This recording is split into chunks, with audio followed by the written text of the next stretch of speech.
Hi friends, అందరూ ఎలా ఉన్నారు? మీరంతా క్షేమంగా ఉండాలని కోరుకుంటూ ఈరోజు ఒక గుండెలు పిండేసే, వెన్నులో వణుకు పుట్టించే సరికొత్త రియల్ హారర్ ఎక్స్పీరియన్స్తో మీ ముందుకు వచ్చాను.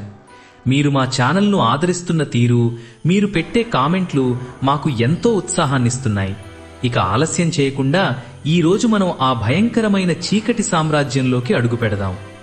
కథలోకి వెళ్లే ముందు మన ఛానల్కు కొత్తగా వచ్చిన వారు దయచేసి సబ్స్క్రైబ్ చేసుకోండి. ఈ వీడియో మీకు నచ్చినట్లయితే ఒక లైక్ చేయండి, మీ స్నేహితులు బంధువులతో పంచుకోండి. మీ ప్రతి సపోర్టు నాకు ఇలాంటి మరిన్ని వాస్తవిక భయంకరమైన అనుభవాలను మీ ముందుకు తీసుకురావడానికి ధైర్యాన్నిస్తుంది. ఇక ఆలస్యం చేయకుండా ఆ చీకటి రాత్రిలో నాకు ఎదురైన ఆ భయానక సంఘటనలోకి వెళ్దాం. నా పేరు పరమేశం. నా జీవితంలో నేను స్వయంగా అనుభవించిన, నా కళ్లతో చూసిన ఒక భీకరమైన యథార్థ సంఘటన. ఇప్పుడు నాకు 70 ఏళ్లు పైబడ్డాయి. శరీరం ముడతలు పడి ఉండొచ్చు, జుట్టు నెరిసి ఉండొచ్చు, కానీ ఆ రోజు రాత్రి జరిగిన ఆ సంఘటన గుర్తులు మాత్రం నా మనసు మీద నిన్న మొన్న జరిగినట్టే పచ్చిగా ఉన్నాయి. ఇప్పటికీ అర్ధరాత్రి ఎక్కడైనా నీళ్ల చప్పుడు వినిపిస్తే నా ఒళ్ళు జలధరిస్తుంది. ఆ పాడుబడిన బావి, ఆ గట్టు మీద కూర్చున్న ఆ ఆకారం, ఆ నిప్పు కణికల్లాంటి కళ్ళు, అబ్బా, తలచుకుంటేనే గుండె ఆగిపోయినంత పనవుతుంది. అది శ్రీకాకుళం జిల్లాలోని ఒక మారుమూల గ్రామం.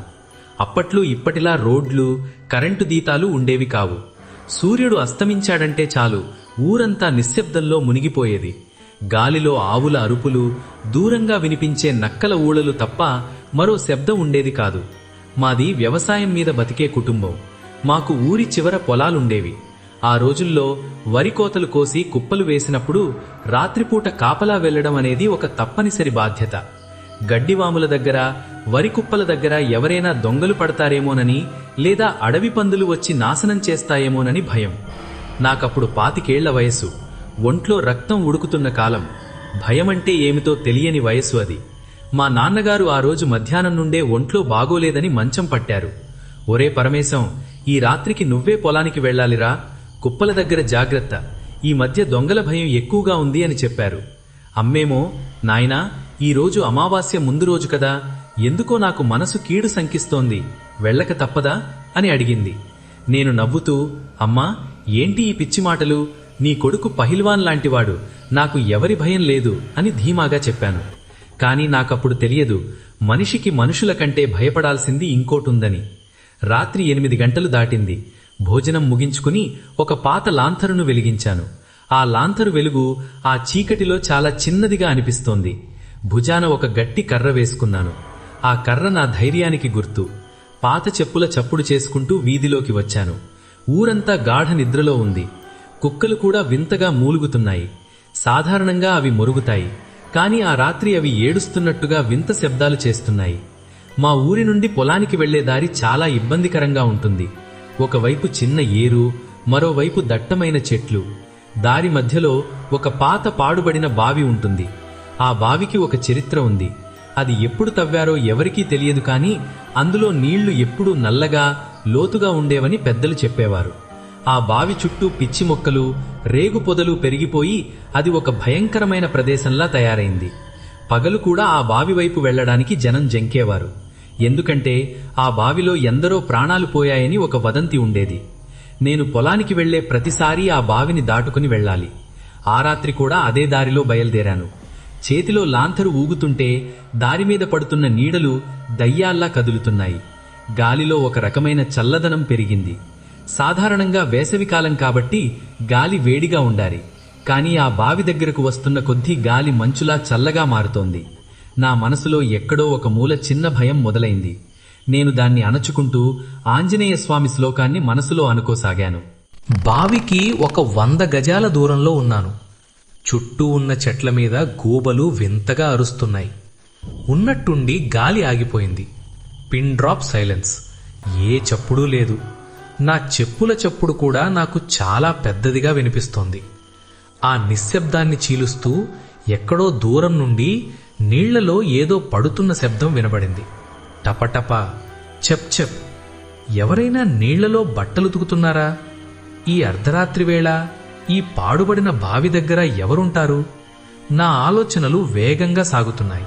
ముందుగా అది నా భ్రమ అనుకున్నాను. కానీ ఆ శబ్దం స్పష్టంగా వినిపిస్తోంది. ఎవరో ఒకరు ఖచ్చితంగా అక్కడ ఉన్నారు. దొంగలా లేక వేరే ఎవరైనా? నా చేతిలో ఉన్న కర్రను గట్టిగా పట్టుకున్నాను.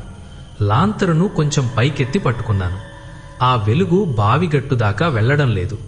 చుట్టూ ఉన్న చీకటి ఆ వెలుగును మింగేస్తున్నట్టుగా ఉంది. ప్రతి అడుగు వేయడానికి నా మనసు వెనకాడినా ధైర్యం తెచ్చుకుని ముందుకు సాగాను. బావి దగ్గరకు వెళ్లే కొద్దీ ఆ ఛప్ ఛప్ అనే శబ్దం పెరిగింది. ఆ శబ్దంలో ఒక లయ ఉంది. ఎవరో పద్ధతిగా బట్టలను నీళ్లలో ముంచి గట్టుమీద కొడుతున్నట్టుగా ఉంది. నా గుండె వేగం పెరిగింది. ఒళ్లంతా చెమటలు పట్టాయి. అంత చలిలో కూడా నాకు చెమటలు పోస్తున్నాయంటే నా లోపల భయం ఏ స్థాయిలో ఉందో నాకు అర్థమైంది. బావిగట్టు దగ్గరకు చేరుకున్నాను. లాంతరు వెలుగులో బావిగట్టు మీద ఒక తెల్లటి ఆకారం కనిపించింది.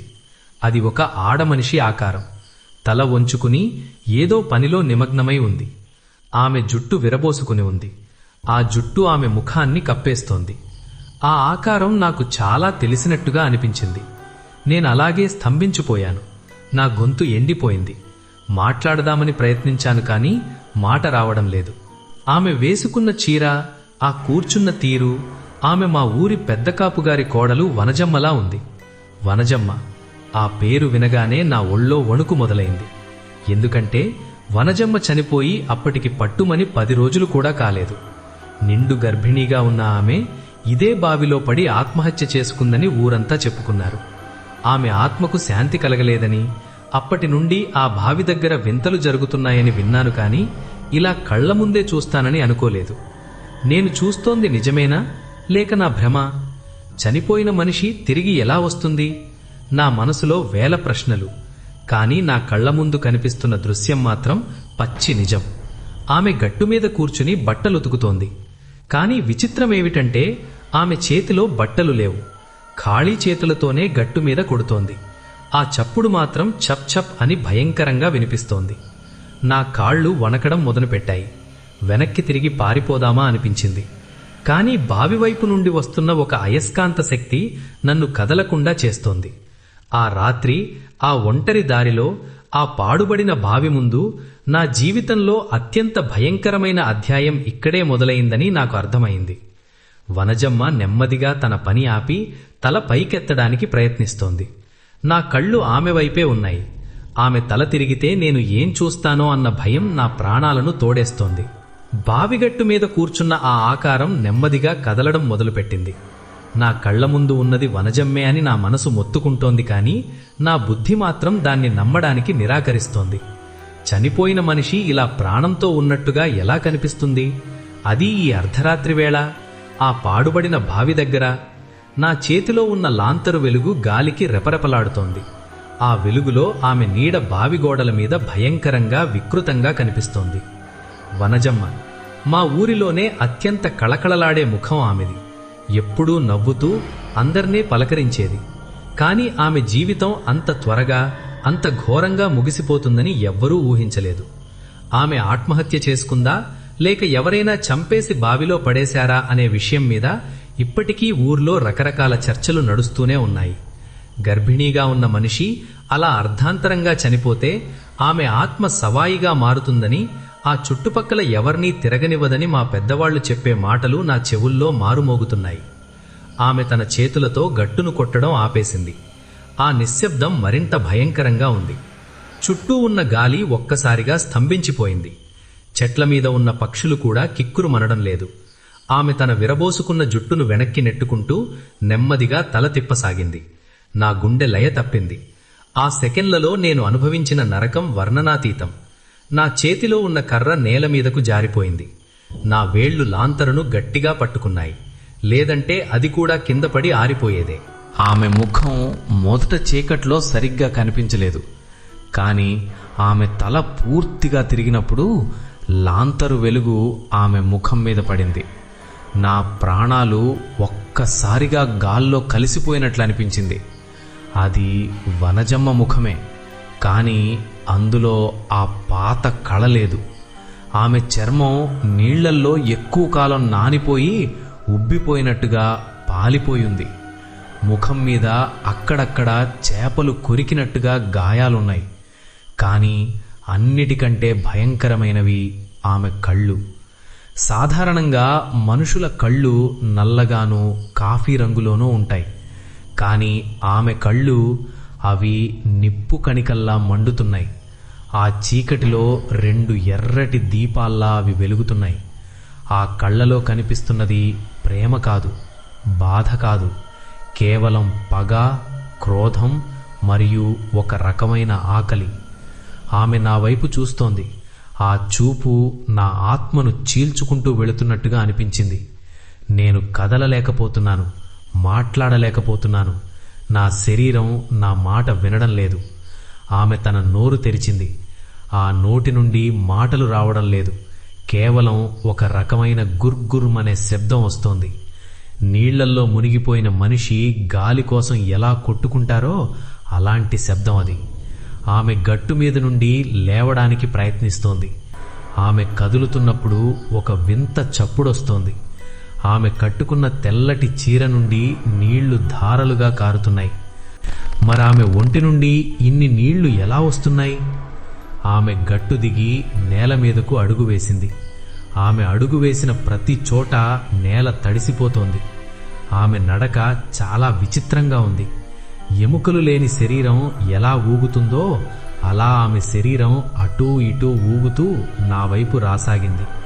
ప్రతి అడుగుకి ఆమె శరీరం నుండి నీళ్లు కార్ అని కారుతూ బురదలా మారుతున్నాయి. ఆమె నా వైపు వస్తున్న కొద్దీ ఒక రకమైన కుళ్ళిన వాసన నా ముక్కుకు తగిలింది. చనిపోయిన జంతువు శరీరం నుండి వచ్చే ఆ భయంకరమైన వాసన అది. నాకప్పుడు అర్థమైంది, ఇది మనిషి కాదు, ఇది ఏదో శక్తి. వనజమ్మ ఆత్మ ఇక్కడ బంధించబడి ఉంది. ఆమెకు ఏదో కావాలి, లేక ఆమె తనతో పాటు నన్ను కూడా ఆ లోతుల్లోకి తీసుకెళ్లాలని చూస్తోందా? వనజమ్మక్క, నేనమ్మా పరమేశాన్ని, నన్ను వదిలే అని మనసులో అనుకున్నాను. కానీ పెదవుల నుండి ఒక్క అక్షరం కూడా బయటకు రాలేదు. నా కాళ్లలో శక్తి ఉడిగిపోయింది. నేల మీద కూలబడిపోయాను. ఆమె నా దగ్గరకు ఇంకా దగ్గరగా వచ్చింది. ఇప్పుడు ఆమె నా నుండి కేవలం 5 అడుగుల దూరంలో ఉంది. ఆమె ఊపిరి నాకు తగులుతోంది. ఆ ఊపిరిలో మంచులాంటి చల్లదనం ఉంది. ఆమె తన చేతిని నెమ్మదిగా నా వైపు చాచింది.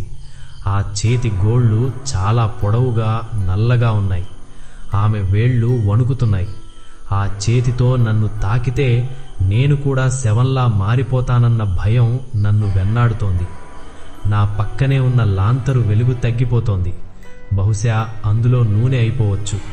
ఆ వెలుగు ఆరిపోతే ఈ గాఢాంధకారంలో ఆమె నన్ను ఏం చేస్తుందో? నా మనసులో ఉన్న భయం హద్దులు దాటింది. అప్పుడే నాకు నా చిన్నప్పుడు మా తాతగారు చెప్పిన మాటలు గుర్తొచ్చాయి. ఒరే, ఇలాంటి శక్తులు ఎదురైనప్పుడు నీ మీద నీకు నమ్మకం ఉండాలి. ఆ దైవ బలం నిన్ను కాపాడుతుంది అని. ఆ మాటలు నాలో కొంచెం ధైర్యాన్ని నింపాయి. నేను కళ్ళు గట్టిగా మూసుకున్నాను. ఆ భయంకరమైన ముఖాన్ని చూడలేక, ఆ మండుతున్న కళ్లను భరించలేక కళ్ళు మూసుకుని మా కులదైవమైన ఆంజనేయ స్వామిని తలుచుకున్నాను. హనుమాన్ చాలీసా నా నోటికి రాకపోయినా జై హనుమాన్ జై హనుమాన్ అని మనసులో జపించడం మొదలుపెట్టాను. నా శరీరంలో ఒక రకమైన విద్యుత్ ప్రవహిస్తున్నట్టుగా అనిపించింది. భయం స్థానంలో ఒక తెలియని తెగింపు వచ్చింది. నేను కళ్ళు తెరిచి చూసేసరికి ఆమె నా ముఖానికి చాలా దగ్గరగా ఉంది. ఆమె ముఖం మీద ఉన్న ఆ వికృతమైన గాయాలు, ఆ కారుతున్న నీళ్లు అన్నీ స్పష్టంగా కనిపిస్తున్నాయి. ఆమె నన్ను పట్టుకోవడానికి చేయి చాచింది. కానీ విచిత్రంగా ఆమె చేయి నా దగ్గరకు రాగానే ఆగిపోయింది. ఏదో అదృశ్య గోడ ఆమెను అడ్డుకుంటున్నట్టుగా ఉంది. ఆమె ముఖంలో కోపం పెరిగింది. ఒక భయంకరమైన అరుపు అరిచింది. ఆ అరుపు గాలిలో కలిసిపోయి చుట్టూ ఉన్న చెట్లను ఊపేసింది. నేను ఇదే అదునంగా భావించి ఎలాగోలా ధైర్యం తెచ్చుకుని గబుక్కున లేచాను. లాంథరును వదిలేశాను. ఆ సమయంలో ప్రాణం కంటే లాంథరు ముఖ్యం కాదు అని నిర్ణయించుకున్నాను. కానీ నా కాళ్ళు ఇంకా వణుకుతూనే ఉన్నాయి. ఆమె మళ్లీ అడుగు వేసింది. ఈసారి ఆమె ఇంకా వేగంగా నా వైపు వస్తోంది. ఆమె నోటి నుండి రక్తంలాంటి నల్లటి ద్రవం కారుతోంది. ఆ దృశ్యం చూశాక నాలో ఉన్న కొద్దిపాటి ధైర్యం కూడా నీరుగారిపోయింది. కాని పరిగెత్తక తప్పదు, లేదంటే ఈ రాత్రి నా జీవితానికి ఆఖరి రాత్రి. ఆమె నా వైపు రావడం చూసి నా ప్రాణాలు అరచేతిలో పెట్టుకుని పరుగు లంకించుకున్నాను. వెనక్కి తిరిగి చూడకూడదని గట్టిగా నిర్ణయించుకున్నాను.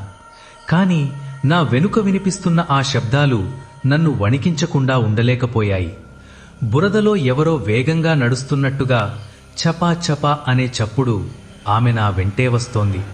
నేను ఎంత వేగంగా పరిగెత్తుతున్నానో ఆమె కూడా అంతే వేగంగా వస్తోంది. దారి పొడవునా ఉన్న పొదలు నా ఒంటిని రక్కుతున్నాయి.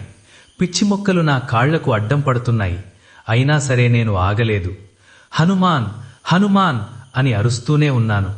నా గొంతు బొంగురుపోయింది. గాలి అందడం లేదు. ఊపిరితిత్తులు పగిలిపోతాయేమో అన్నంత నొప్పి పుడుతోంది. కాని వెనక ఉన్న ఆ భయంకరమైన ఆకారం నన్ను పట్టుకుంటే అంతకంటే ఘోరమైన నొప్పిని భరించాల్సి వస్తుందని తెలుసు. నేను ఊరి పొలిమేర దిశగా పరిగెత్తుతున్నాను. కాని దారి ముగియడం లేదు. ఎప్పుడూ 10 నిమిషాల్లో దాటే ఆ దారి ఆ రాత్రి మైళ్ల పొడవు ఉన్నట్టుగా అనిపిస్తోంది. అప్పుడప్పుడు వెనక నుండి ఒక వింత గాలి నా వీపుకు తగులుతోంది. ఆ గాలి తగిలిన ప్రతిసారి నా ఒళ్ళు గడ్డకట్టుకుపోతోంది. అది ఆమె శ్వాసేనని నాకు తెలుసు. ఆమె తన చేతులతో నా చొక్కాను అందుకోవడానికి ప్రయత్నిస్తోంది. ఒక్కసారిగా నా కాలు ఒక రాతికి తగిలి నేను కింద పడిపోయాను. మోకాలు చిట్లి రక్తం కారింది. ఆ నొప్పిలో నేను లేవలేకపోయాను. అయిపోయింది, ఈ రోజుతో నా కథ ముగిసింది అని అనుకున్నాను. మెల్లగా వెనక్కి తిరిగి చూశాను. ఆమె నా నుండి కేవలం 10 అడుగుల దూరంలో ఉంది. ఆమె ఇప్పుడు నిలబడి లేదు. ఒక మృగంలా 4 కాళ్ల మీద పాకుకుంటూ వస్తోంది. ఆమె శరీరం వికృతంగా విరిగిపోయి ఉంది. తల వెనక్కి తిరిగి ఉంది. కాని కళ్ళు మాత్రం నా వైపే ఉన్నాయి. ఆమె నా దగ్గరకు వచ్చేసింది. నా కాలును పట్టుకోవడానికి చేయి చాచింది. ఆ క్షణంలో నాలోని ప్రాణశక్తి అంతా ఒక చోట చేరింది. పక్కనే ఉన్న ఒక పెద్ద రాయిని తీసుకుని ఆమె మీదకు విసిరాను. ఆ రాయి ఆమె తలకు తగిలింది. కాని విచిత్రమేమిటంటే ఆ రాయి ఆమె తలకు తగిలినప్పుడు ఏదో మెత్తటి ముద్దకు తగిలినట్టుగా చప్పుడు వచ్చింది. కాని ఆమెకు ఏమీ కాలేదు. ఆమె మళ్లీ ఒక భయంకరమైన అరుపు అరిచింది. ఆ అరుపు మనిషి అరుపులా లేదు. ఏదో నరకంలో ఉన్న జీవి ఆక్రందనలా ఉంది. నేను వెంటనే లేచి ప్రాణం మీద ఆశతో మళ్లీ పరుగు మొదలుపెట్టాను. దారిలో ఉన్న ముళ్ల కంపలు నా ముఖాన్ని గీసుకుపోతున్నాయి. నా కళ్లల్లో నుండి నీళ్లు కారుతున్నాయి. అమ్మా, నాన్న, నన్ను కాపాడండి అని అరిచాను. నా అరుపు వినేవారెవ్వరూ లేరు. చుట్టూ చీకటి, ఆ బావి దెయ్యం, నా భయం ఇవే ఉన్నాయి. దూరం నుండి మా ఊరి గుడిగోపురం నీడలా కనిపించింది. ఆ గుడి దగ్గరకు వెళితే నేను బ్రతికిపోతాను అనిపించింది.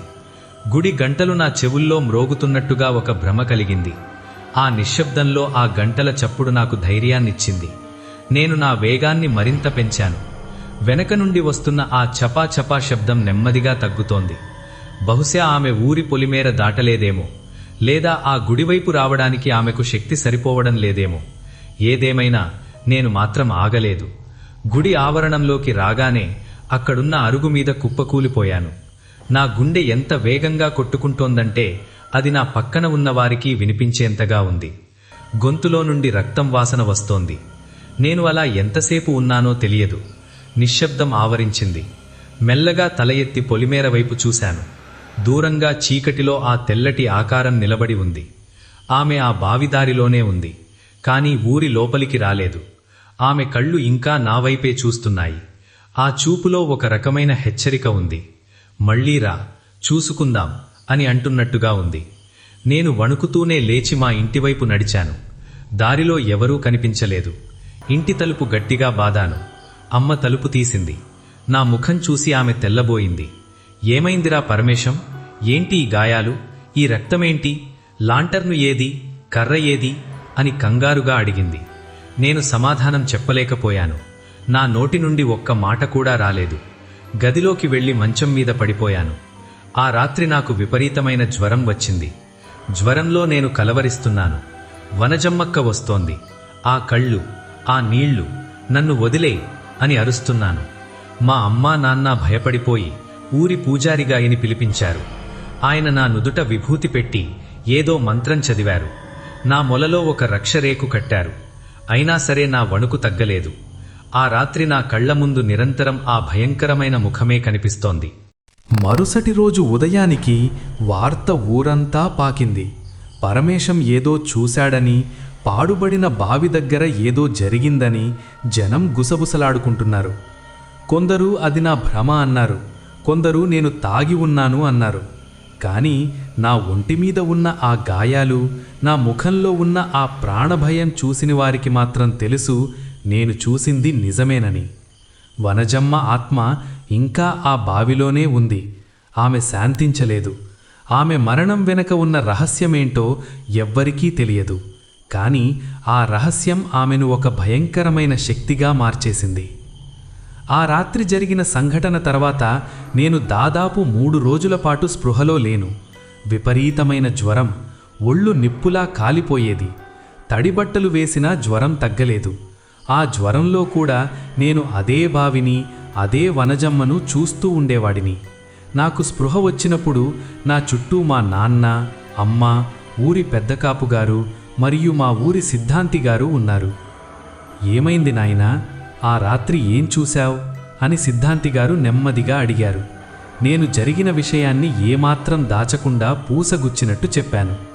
ఆ బావి గట్టు మీద ఆమె కూర్చోవడం, ఆ బట్టలు ఉతికే శబ్దం, ఆమె వెలుగుతున్న కళ్ళు, ఆ వికృత నడక అన్నీ వివరించాను.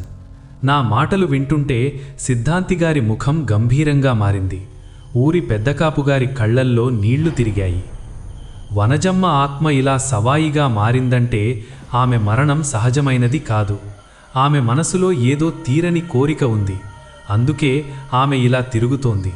పరమేశం వంటి యువకుడు కాబట్టి ధైర్యం చేసి పరుగెత్తి వచ్చాడు.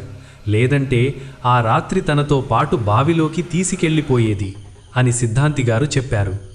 ఆ రోజు సాయంత్రం ఊరి పెద్దలంతా సమావేశమయ్యారు. ఆ పాడుబడిన బావి ఊరికి ఒక శాపంగా మారిందని అందరూ అంగీకరించారు. వనజమ్మ చనిపోయినప్పటి నుండి ఊరిలో పశువులు చనిపోవడం, చిన్నపిల్లలు అనారోగ్యం బారిన పడటం వంటివి జరుగుతూనే ఉన్నాయి. దానికి కారణం ఆ బావే అని అందరూ నమ్మారు. చివరకు ఒక నిర్ణయం తీసుకున్నారు. ఆ బావిని పూర్తిగా పూడ్చివేయాలి. మరుసటి రోజు ఉదయం ఊరిలోని యువకులంతా కలిసి మట్టిని, రాళ్లను ట్రాక్టర్లలో తీసుకుని బావి దగ్గరకు బయలుదేరారు. నేను కూడా వెళ్ళాననుకున్నాను, కానీ నా ఆరోగ్యం సహకరించలేదు. సిద్ధాంతిగారు హోమం జరిపి ఆ బావి చుట్టూ రక్షణ మంత్రాలు పఠించారు. బావిని పూడ్చే సమయంలో కూడా వింతలు జరిగాయని ఊరి జనం చెప్పుకున్నారు. మట్టి పోస్తున్నప్పుడు బావి లోపల నుండి ఎవరో ఏడుస్తున్నట్టుగా శబ్దాలు వినబడ్డాయట. ఒకానొక దశలో ఆ బావిలో ఉన్న నీరు రక్తం రంగులోకి మారి పైకి ఉబికి వచ్చిందని కొందరు చెప్పారు. ఏదేమైనా ఆ రోజు సాయంత్రానికల్లా ఆ పాడుబడిన బావి నామరూపాల్లేకుండా పోయింది. దానిమీద ఒక పెద్ద రావి చెట్టు మొలకను నాటారు. సిద్ధాంతిగారు అక్కడ ఒక చిన్న హనుమంతుడి విగ్రహాన్ని ప్రతిష్ఠించారు. అప్పటి నుండి ఆ దారిలో వెళ్ళేవారికి భయం తగ్గింది. కానీ నా మనసులో మాత్రం ఆ గాయం ఇప్పటికీ మానలేదు. ఆ సంఘటన జరిగిన కొన్ని నెలల తర్వాత పెద్దకాపుగారి ఇంట్లో ఒక నిజం తెలిసింది. వనజమ్మ ఆత్మహత్య చేసుకోలేదు. ఆమె అత్తగారితో జరిగిన గొడవ వల్ల ఆవేశంలో ఆమెను బావిలోకి తోసేశారని, అది ప్రమాదవశాత్తు జరిగినట్టుగా చిత్రీకరించారని తెలిసింది. ఈ పాపం పండినట్టుగా వనజమ్మ అత్తగారు కూడా ఆ తర్వాత కొన్నాళ్లకే వింత వ్యాధితో చనిపోయింది. చనిపోయే ముందు ఆమె వనజమ్మే తన గొంతు పిసికేస్తోందని అరుస్తూ ప్రాణాలు విడిచింది. ఇదంతా విన్నప్పుడు నా ఒళ్ళు జలధరించింది. ప్రకృతి ఎప్పుడూ న్యాయం చేస్తుంది, కానీ అది చేసే విధానం చాలా భయంకరంగా ఉంటుంది. ఇప్పుడు నాకు 70 ఏళ్ళు. ఇప్పటికీ నేను ఆ దారిలో వెళ్ళినప్పుడు ఆగి ఆ హనుమంతుడి విగ్రహానికి దండం పెట్టుకుంటాను. ఆ రావి చెట్టు ఇప్పుడు చాలా పెద్దదయింది. గాలికి దాని ఆకులు కదులుతున్నప్పుడు ఒక వింత శబ్దం వస్తుంది. ఆ శబ్దం విన్నప్పుడు నాకు మళ్ళీ ఆ ఛప్ ఛప్ అనే చప్పుడు గుర్తొస్తుంది. అప్పుడప్పుడు అర్ధరాత్రి వేళ వర్షం పడుతున్నప్పుడు, నీళ్లు భూమిలోకి ఇంకుతున్నప్పుడు నాకు ఆ వనజమ్మ కళ్ళు గుర్తొస్తాయి. నా జీవితంలో నేనెన్నో చూశాను, ఎన్నో విన్నాను. కానీ ఆ ఒక్క రాత్రి ఆ పాడుబడిన బావి దగ్గర నేను పొందిన అనుభవం నా జీవితానికి ఒక గుణపాఠం. అడవిలో క్రూర మృగాల కంటే, చీకటిలో తిరిగే శక్తుల కంటే మనిషి చేసే పాపం చాలా భయంకరమైనది. వనజమ్మ ఒక బాధితురాలు. ఆమె ఆత్మ ఆ బావిలో బంధించబడి ఉంది. నేడు ఆ బావి లేదు, కానీ ఆ జ్ఞాపకం మాత్రం నాలో సజీవంగా ఉంది. ఈ కథ మీకు ఎలా అనిపించిందో కింద కామెంట్స్లో చెప్పండి. మీలో ఎవరైనా ఇలాంటి అనుభవాలు ఎదుర్కొని ఉంటే కామెంట్స్లో తెలియజేయండి. ఇలాంటి మరిన్ని రియల్ హారర్ స్టోరీస్ కోసం మన ఛానల్ని ఫాలో అవ్వండి. వీడియో నచ్చితే లైక్ చేసి మీ స్నేహితులు, కుటుంబ సభ్యులతో షేర్ చేయడం మర్చిపోవద్దు. మళ్ళీ రేపు రాత్రి 7 గంటలకు మరో సరికొత్త రియల్ హారర్ స్టోరీతో మీ ముందుకొస్తాను. అంతవరకు సెలవు.